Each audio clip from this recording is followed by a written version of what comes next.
High friends अंदरिकी नमस्ते welcome to our channel Telugu spaces इवाल्टी स्पेशल रेसिपी दोसकाय चटनी अंडी నా జీవితంలో ఎప్పుడు చూడలేననుకున్నది ఈ రోజు చూస్తున్నాను ఆంజనేయులు ఈ చట్నీని చాలా ఈజీగా తక్కువ టైంలో చాలా టేస్టీగా ప్రిపేర్ చేసుకోవచ్చండి। ఈ దోసకాయ చట్నీని ఒక్కొక్కరు ఒక్కొక్క విధంగా తయారు చేస్తారండి। ఎవరు ఎలా చేసినా కానీ దోసకాయ చట్నీ టేస్టే వేరు, చాలా చాలా బాగుంటుంది। వేడివేడి అన్నంలో ఈ దోసకాయ చట్నీ వేసుకొని కొద్దిగా నెయ్యి వేసుకొని తింటే ఆహా అనాల్సిందే, అంత బాగుంటుంది।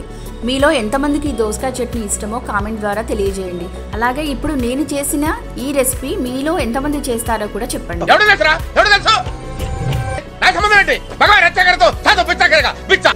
ముందుగా స్టవ్ వెలిగించుకొని ఒక పాన్ పెట్టుకొని ఆయిల్ వేసుకోవాలండి। కొద్దిగా ఆయిల్ హీట్ ఎక్కిన వెంటనే ఒక 10-12 ఎండుమిర్చి అలాగే ఒక 4-5 మెంతులు సరిపోతాయండి।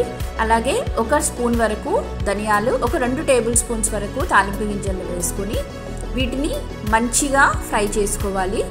ఈ ఎండుమిర్చి మాడకుండా ఈ తాలింపు గింజలు ధనియాలు అన్ని దోరగా వేగాలండి। ఇవి వేగిన తర్వాత తీసి ఒక పక్కన గిన్నెలో పెట్టుకోవాలి।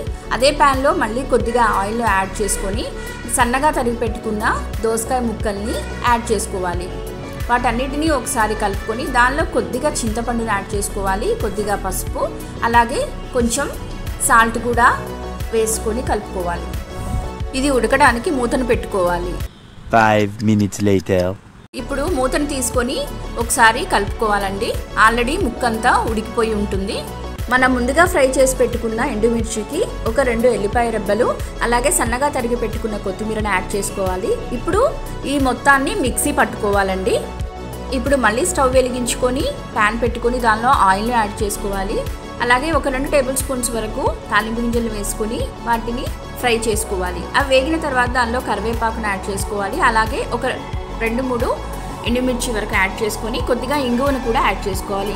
ఇంగువను స్కిప్ చేయకుండా ఖచ్చితంగా యాడ్ చేసుకోండి।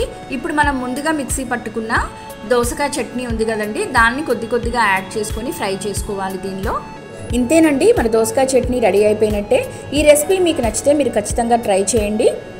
ఈ వీడియో మీకు నచ్చినట్టయితే లైక్ చేయండి, నా ఛానల్ని సబ్స్క్రైబ్ చేసుకోండి। Thank you for watching.